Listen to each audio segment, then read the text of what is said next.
Coach. Robbie Falk with Starkville Daily News and 247 Sports.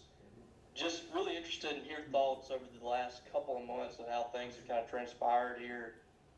Came in kind of late in the cycle, and now you're running this team here over the next few months. What's been going through your mind, and how you feel like you and your staff have handled this? I came here to add value as an assistant coach and to help Nikki, and that's what I thought I signed up for. However, things changed pretty quickly, and so our goal is still the same, or my goal is still the same, is to add value. Now it's just from a different position, a different seat. So anytime there's change in your life, change in anything, it takes some time. But I think every day we're building a foundation, getting to know each other a little bit better, understanding what's important in moving forward.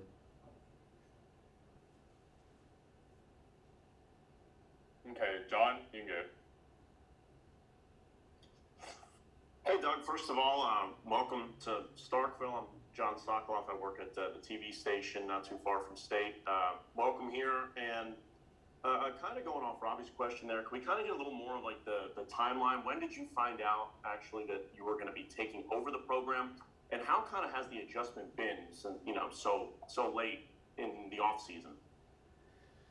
It was, everything happened pretty quick.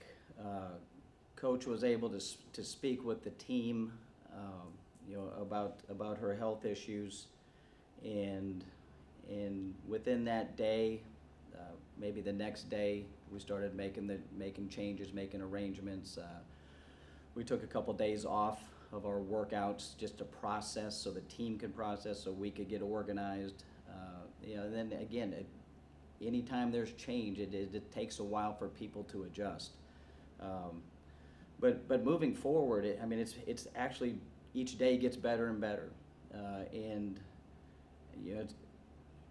the best thing we can do for Coach would be to the best way for us to honor would be to play our best, and I know she'd want that for everybody that she's recruited and everything she's done for this program, and so we're just trying to honor her by taking each day and work to the best that we can.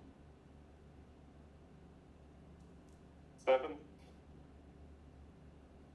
Hey, Coach, Stefan Kreisky with the Northeast Mississippi Daily Journal. When the change did made and you were kind of put into the interim role, were there any conversations with players about their interest in still staying with Mississippi State? I guess what was your message to them about what you guys were trying to accomplish this year if they stayed, with the Bulldogs? There were never any specific conversations about that, and I'm sure. We're not naive. The way the world works today, kids have options. So, we just said we're moving forward. This is what the program looks like. They signed on to play for Mississippi State and coach, and so obviously that's an adjustment. But their goals, I'm not sure that they really changed in terms of what they want to accomplish as a team, and sometimes a tough situation brings people together, and maybe they appreciate what they have a little bit more. So there were no conversations concerning that, and there really hasn't been any since. Andy, you can go ahead. Hey, Doug, Andy Cuskey from the Clarion Ledger. Hope you're doing well. I guess first off, just your first reaction when you heard the news that you're going to be the interim coach, and I guess what kind of first steps did you take to just maybe steady the ship and kind of bring it, I guess, under your leadership? Yeah, again, surprise. I was coming here to add value as an assistant coach, associate head coach. I was looking forward to doing that, and I thought we were making some strides with the team in certain areas, and then the roles changed. But in my mind, a coach is a coach, and so if I need a head coaching job to validate myself, I probably shouldn't be in this business. So for me mentally, it really wasn't that big of a difference. Now for the players and for a team, it is a big difference. So very eager to put in some X's and O's and get that kind of organization. But before you can touch that, you really do have to develop some relationships, and you can't skip steps. I mean, I do feel like we're behind in some areas, and I want to skip some of those relationship steps and get to the basketball and things that matter. But until you build it and you get a solid foundation, all the technical or tactical stuff doesn't really come into play. So we're kind of in that middle ground right now of developing a foundation, but then also putting together some schematics and how we're going to practice and how we're going to create a winning culture. Robbie? Yeah, Coach, what's your initial thoughts on this roster? I know that you haven't been here extremely long, and the other coaches haven't either, for the most part. But what have y'all seen from this roster so far? The players that were brought in and the players that are returning. Well, to be honest with you, that's our coaching. That's our conversations on a daily basis, is looking at the roster and what's going to be the best way to play to utilize the skills that we have. It's not a normal roster that I can tell in terms of size, because it's a very small group of young women, and but they have some different types of skill sets. So what we don't want to do is be married to any type of system, whether it be offensively or defensively. We'd rather look to see what we have, and every day they're giving us information. Every day we're giving them information, and we're trying to find the best way to play that's going to be most advantageous for us. So obviously it's not going to be 3 out, 2 in. We're going to probably have to spread that floor a little bit and use the speed to our advantage. Colin, you go ahead. I'm Colin Dams from the Commercial Dispatch. So this program has developed a winning reputation over the last few years, and the recruiting has obviously reflected that. Just from your short time coming into the team and seeing things, what are your expectations with this group, even with the adversity you guys have faced? This is going to sound like such a coach. I have zero expectations other than to have a great practice tomorrow.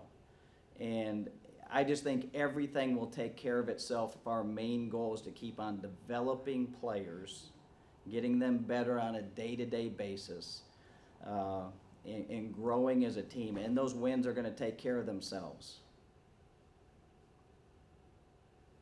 John? Doug, kind of going off that, this is a program that has incredibly high expectations. And last year, I mean, they weren't met. And obviously you weren't here, but a fan base that is incredibly hungry, to get back to the prominence that they were.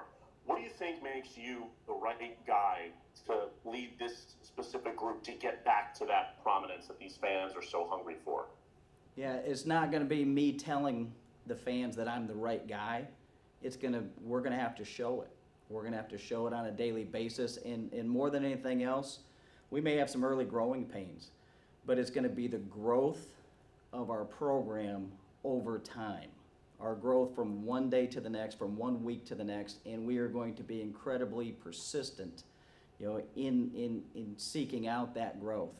And so whether I'm the guy or not, what's going to happen, people will see by the product that we put out there, not by the words that I say. Stefan? Yeah, with the interim position right now, I mean, I know it's been a short amount of time, but do you kind of treat this as a bit of an audition to be the head guy moving forward past the season? No, I don't. And really taking this job in the first place, I was very comfortable, and I had a great job, 30 years of coaching in the college level.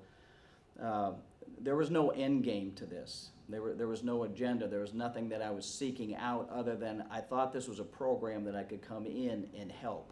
And I felt like there was a need there. Obviously, the need's a little bit different than what I thought when I took the job. So I have not, beyond having great practices, beyond developing this team over the course of the year, there is no end game other than us trying to win games and play in this incredible SEC league.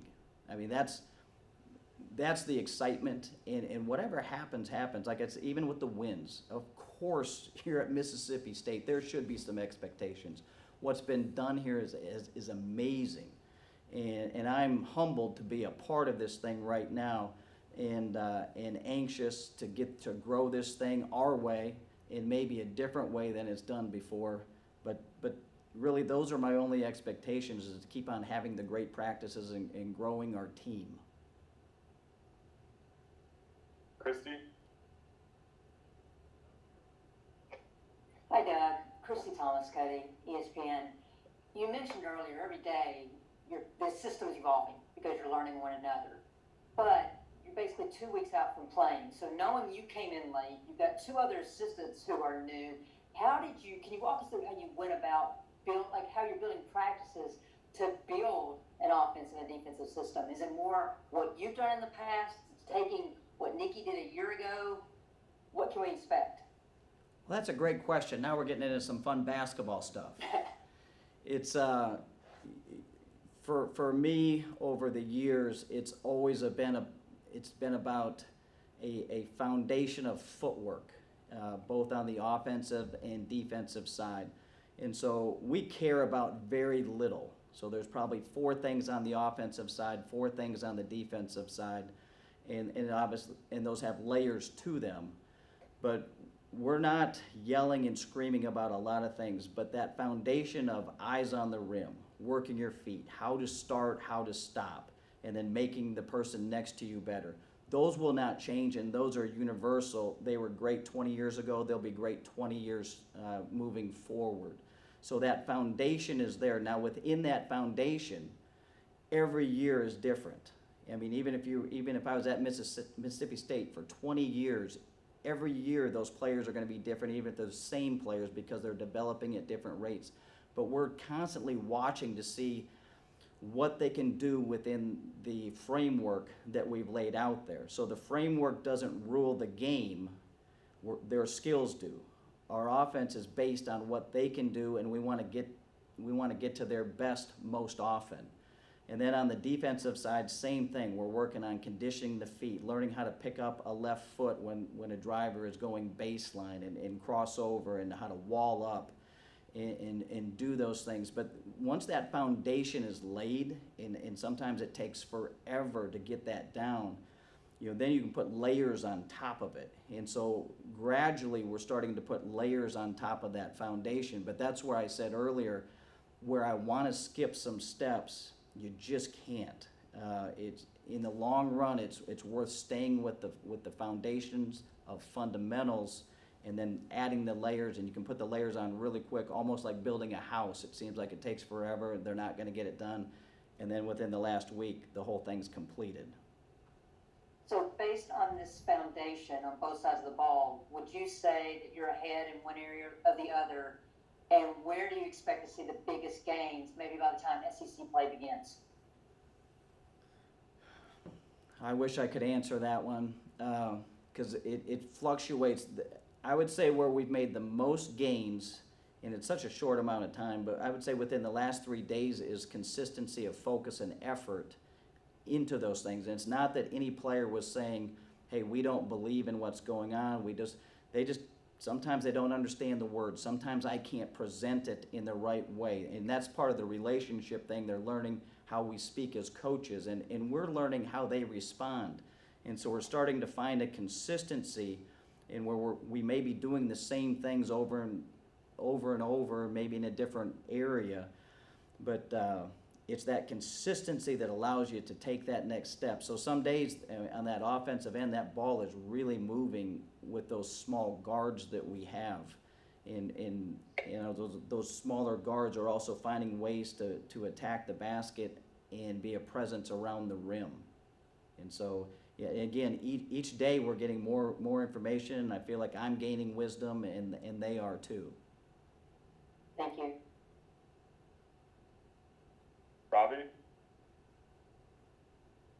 Yeah, Coach. I mean, obviously this is a tough situation in many ways, but especially kind of building the program for the future. And you still got to, recruiting never stops. How do you sell Mississippi State right now without any certainty moving forward? What's kind of the message to recruits? Well, one thing is that we're at Mississippi State. I mean, that's a pretty big deal. Like, the fact that I'm coaching in the SEC, the fact that these players right now are at Mississippi State, this was a big deal before I ever came, and it will continue to be a big deal to a lot of players around the country. And so I don't even think of this as uncertainty. Here's what I'm certain of. We're going to work our feet. We're going to have our eyes on the rim. We are going to defend and keep people going on from straight line drives. There's a lot of certainty in our program that excites me. Now on the outside, maybe some of you guys may have some uncertainty. What does interim mean? What does all of this mean? I said, but inside of our program, it's pretty certain. We're pretty defined, and each day with the consistency that we're showing, I think that's where we're going to see the growth throughout the course of the year. Andy? Hey Doug, what's the availability of Jessica Carter? When do you expect her to be able to play? Jessica's still a part of our program. She's just taken some time away for some personal matters, and we hope to have her back soon. Do you have soon? Is that a month? I mean, do you have a specific time frame besides soon, or? I don't. That's the best I can do at this time.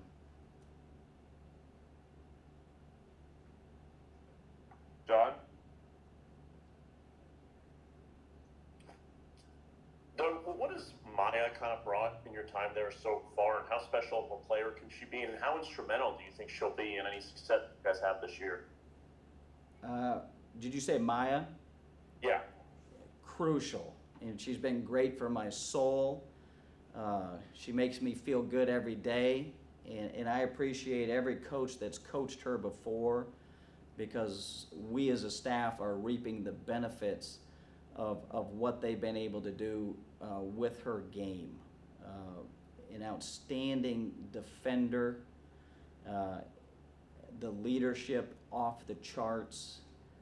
Her offensive game has just grown throughout her career, and even in the 2 months that we've been here, the flexibility and variety that and stress she can put on other defenses is really amazing. And to have somebody bringing the ball up with that type of confidence, it bleeds into the other team. To have somebody picking the ball up as an offense is coming at you, again, it bleeds confidence into our team.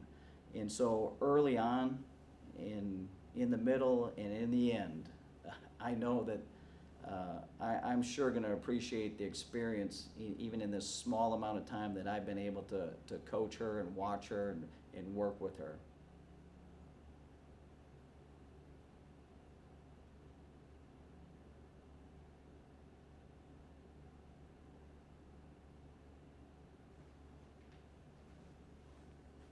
Okay, we're going to have a few more questions for Coach. Up next, Stefan.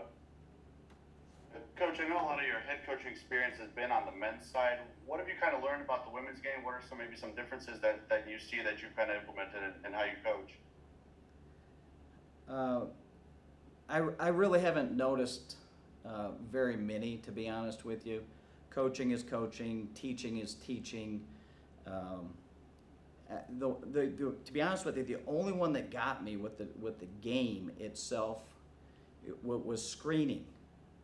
So girls screen differently than guys. And so when I was doing my demonstration on how to protect yourself, I stumbled. I just didn't know what to do. I didn't know where to put my arms. So, I mean, that was the only time that coaching on the female side caught me off guard. The conversations, the how they interact. I mean, it's a team. I mean, I've spent my life being a part of teams. I've spent my life coaching teams, and my last job, I had 2 female assistants on the male side. So I don't know. It probably should be a bigger deal to me, but it just isn't. And I've enjoyed my time here on the women's side of the game. Tamika? Hey, Coach. Congratulations. Thank you. No, my question is really, when you look at your roster, out of a 15-player roster, basically you have 5 players returned from last year. So with the new, now technically a new staff, do you feel like that's a good place to be in? Bad place? Does it give you a little bit of leverage? I mean, Myah obviously consistent, Rakia consistent, Jessica pending. I mean, do you feel like that's a good spot to be in? I don't know if it's good or bad. I just know it's what we're in. And again, having done this for so long, sometimes when you can get it right at an institution and you just never feel young and you just keep on developing and turning out players and there's a consistency and the culture just keeps on breeding itself. But as solid as Myah and Rakia and some of those returners are, and they do have SEC experience, I'm a brand new coach for her. She's a brand new player to me, and the staff brought in a lot of new players. So in some ways, we're all starting from scratch, and we all have differing levels of ability and experience within that. So we're all a brand new team, and so I do appreciate somebody like Myah and Rakia. They've been through some battles that maybe a freshman or a newcomer hasn't come through. So their mind doesn't get, maybe they don't hear as much noise. And the younger you are, the less experienced you are, you just hear more noise, and then it ends up a lot of noise is just in your head. Well, because they've gone through some highs and they've gone through some lows, they understand that some things are more important than others, and so they don't get taken off track the way a younger player might. So their leadership within the team is growing on a daily basis, and it needs to continue to grow. In every great team I've ever been around, the inside of a team ends up taking over in the middle or towards the end, and the coaches, they don't take a back seat. We're still doing it. It's just that team's got to grow from within to be special. And so that excites me the most about those returning players. Thanks, Coach. One last question. Are you going to add another coach to your staff? I did. Is that so? Yeah, a close friend of mine. I was trying to see if it was okay what I can say or not say. But I added Bob Thornton, who played in the NBA for years, and he was on the Grizzlies bench in Sacramento. I think he was Patrick Ewing's backup for a while, and he's made an immediate impact with his experience and ability to teach and grow. And again, he's been through so many battles, just like a lot of the other coaches on our staffs, that we're not freaking out about anything. We're taking every day for what it is and staying focused on what is the most important thing for this program today. And I don't know if you remember, Tamika, you worked out my daughter was at Tulane. I was with Ed Conroy. You came over and worked out, and I think she was about 10 at the time. How's she doing? She's good. She's an assistant coach at Mercer University now, a graduate assistant. That's awesome. Tell her I said hi, please. I will. All right, one last question for Coach. John, you can take it away. No, I'm good. I think my hand was just still raised. Sorry. Okay, Stefan, do you have a last question? Yeah, it kind of feels like a fitting question with Tamika on the call, but I know Pat Summitt has talked about you before, Coach, and she's stopped in on your practices. What was your relationship like with her? Does that kind of stem back to your Tennessee days? Yeah, and those of you that knew Pat knew she would steal an inbounds play from an 8th grade coach. She had no ego in terms of if she thought somebody had something that could make her a fraction a bit better. And so I didn't really know her when I played at the University of Tennessee, other than how great the women's basketball programs were.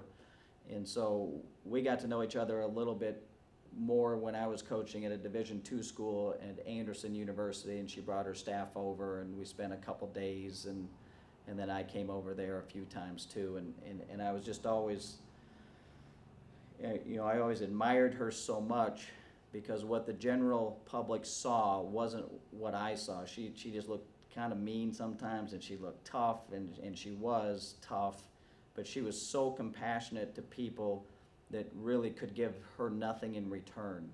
She was such a fixture in the women's game, but she treated everybody so well. So you didn't have to be at her pedestal, you didn't have to be at her level, you didn't have to have something that she wanted in order to be nice to you. I've seen it time and time again, the things that she did behind closed doors that nobody would know about. And she was special that way. And so there are people that win, and they win a lot, and they may not be doing things right on the other side. They are not revered in the same way that she is. There's a reason that we all have such fond memories of Coach Summit. Hey, Myah, how you doing? I'm good. How are you? Good. Obviously, you're no stranger to change. You came in with Vic. Nikki came in. But what's the last few weeks been like for you? I know you got close with Nikki, and you guys have gotten kind of used to what you're dealing with her. What's the last few weeks been like for you as one of the leaders on this team? It's been different. Like Coach Doug talked about change and things like that, and we had a team meeting so everybody could just get together and I just give their thoughts and just stay hopeful, stay inspired. The season is here, and we just got together to really just make sure we're all on the same page, make sure that we're all still together, and I really feel like that we still are. We've been working really hard. Practice has been great. We're taking it day by day, trying to get better day by day. So it's been different, but it's been good. Yeah, you've seen so many players come in and out of this program since you've been here. What's your thoughts on kind of the nucleus of this team? You have so many transfers, so many players went out from last year's team. What's your initial thoughts on the players around you? Just like Coach Doug said, they all bring their own specific talents, and I just think that the coaching staff and just everybody is just doing a great job of just putting each other's talents together to make this team work. Like you said, that we're not the biggest or tallest this year, but we definitely have a lot of speed. I know we have Annie, that she's a veteran, Raven that's a veteran. So we definitely have people that have experience, I guess, with playing college basketball, but just trying to gel everything together to just make it work this year. Joe?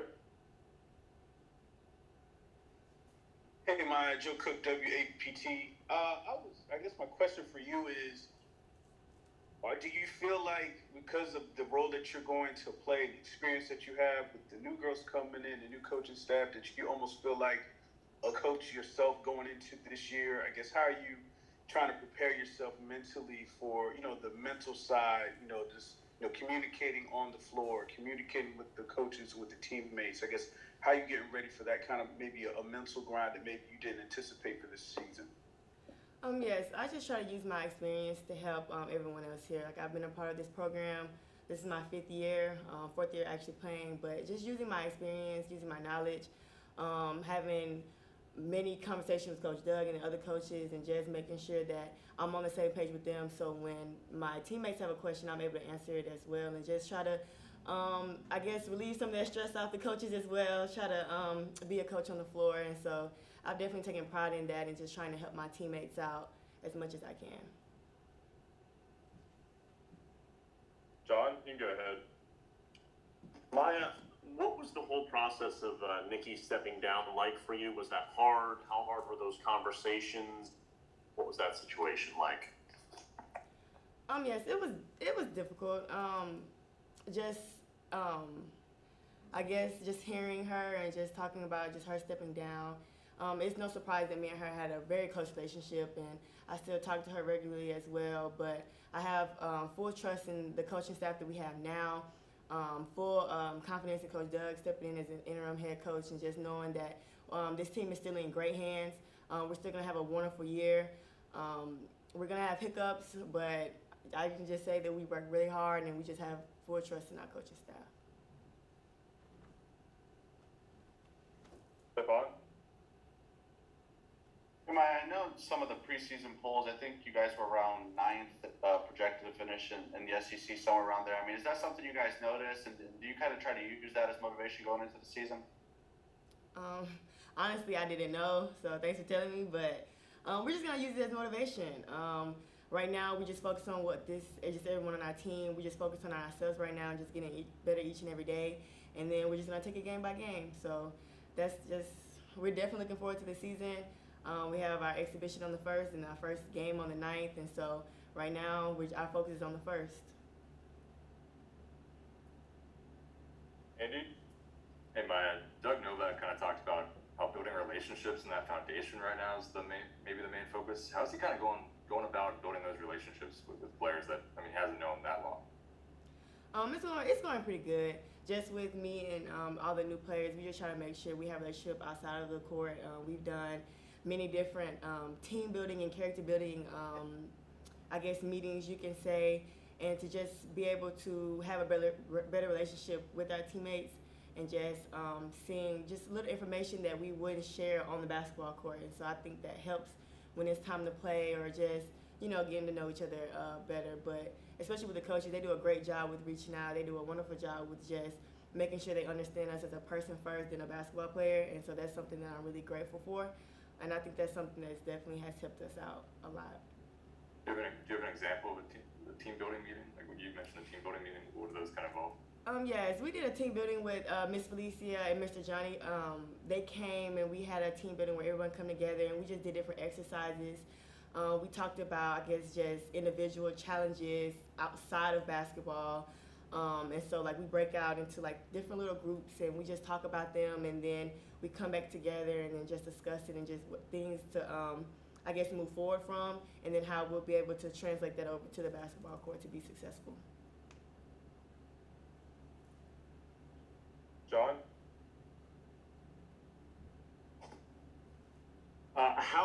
Can we just talk about the timing for a second with this happening late? What are your thoughts on does it make it harder that it was kind of late in the off season that this kind of transpired with the new coaching staff and everything?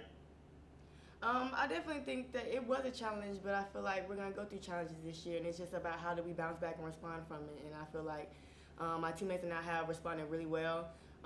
We go out every single day and work very hard on the court and just make sure we're sticking together. This year is going to be tough for us. It's an extremely new team. We're still trying to get to know each other, still trying to work some things out so we can gel on the court. But like I said, we're just going to take it day by day. Okay, just a few more questions for Myah. Joe?